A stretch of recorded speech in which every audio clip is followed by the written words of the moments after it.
like Parker Kligerman, named for himself, running Camping World Truck Series, ARCA Racing Series, and running very well at this racetrack. Kyle Larson, the driver who has had success in the ARCA Racing Series as well as the Camping World Truck Series. Parker, what's happening with Kyle?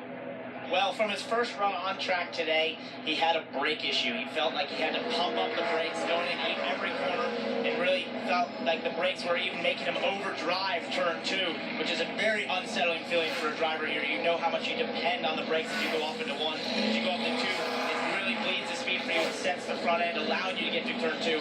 So they came in and they actually hot bled the brakes all the way through. They took an extended amount of time in the garage here. This is his first run back out with those pre-bled brakes. You mentioned hot bled brakes. So it's easy for you to say. Say it 3 times real fast. I think it's hard to say. Go down there and give them a hand. Do it, yeah. I don't believe the brakes, when these brakes can come off the racetrack over 1,000 degrees, you have to get in there and work on it. But look at the chase standings. I mean, that's why this is such a story, is look how close it is. You have Chase Elliott, Austin Dillon. I'm even going to put Ryan Newman in that category. They have over a race lead, plus 45, feeling, I won't say good, but better about their chances. Jamie Murray, almost a race. But from Kyle Larson all the way through Ryan Blaney, all of those cars, we're talking 10 points. That's 10 positions on the racetrack. Remember, 1 point per position.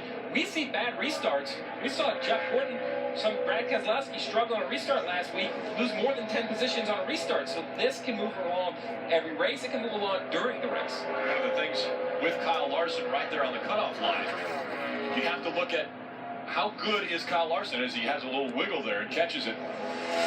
This is a great racetrack for Kyle Larson. 9.4 average finish into 5 starts. He's led laps in 3 races, won the ARCA Racing Series here in 2014, as well as earlier this year won the Xfinity race. So a racetrack where Kyle Larson, with a win, could jump into the chase, get into the playoffs with that win, and won't have to worry as much about points. Well, won't have to worry at all about points. I mean, that is one thing that I think.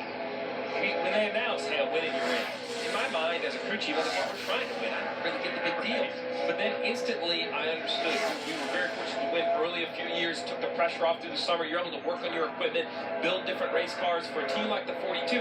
Think of how exhausting this summer is to try to get in the chase versus the guys that have already got a berth. When you look at the teams that have already won, Jimmy Johnson, the Joe Gibson, the entire contingent from Joe Gibson, they are not sitting back. They're working just as hard as this 42, where they're working for those final 10 races. Different reasons. Mike. Well, just a quick update on one of the Joe Gibbs racing cars. That would be the 11 of Denny Hamlin, a 4-time winner here in Pocono. Obviously, he knows his way around here, but right now doesn't necessarily have the feel of the race car that he'd like. No, I think it'll work either. I'm totally loser, cannot turn the wheel, enter the corner. If I do, I'm backing it in. So they just spent an extensive amount of time in the garage making some adjustments to the chassis, trying to give Denny that feel he needs. Obviously, he knows his way around here, guys. 4 victories here. You know, if there's anybody who knows his way around, it's got to be him. Well, you know, he does have 4 victories, but that was all on the rougher, wore-out Pocono. And you were just out there, and you were talking about the bumps, but I think it's still smoother than it was years ago. Oh, no question. It's way smoother than it was years ago. But it's starting to lose grip. And also with this low downforce package, I think that starts to play back into Denny's hands because, you know, when he did win here and was so successful, this place was exceptionally low grip, tons of tire fall off. And I think we've started to see more of that. Not necessarily the tire fall off yet, but we're starting to see less grip than what we had here with the new pave. So I think all that starts to play back into Denny's favor. This was the racetrack that put Denny Hamlin on the map. His rookie season. He goes out and wins both Pocono races. Most drivers said they didn't think that could be done as a rookie. Denny Hamlin proved them wrong.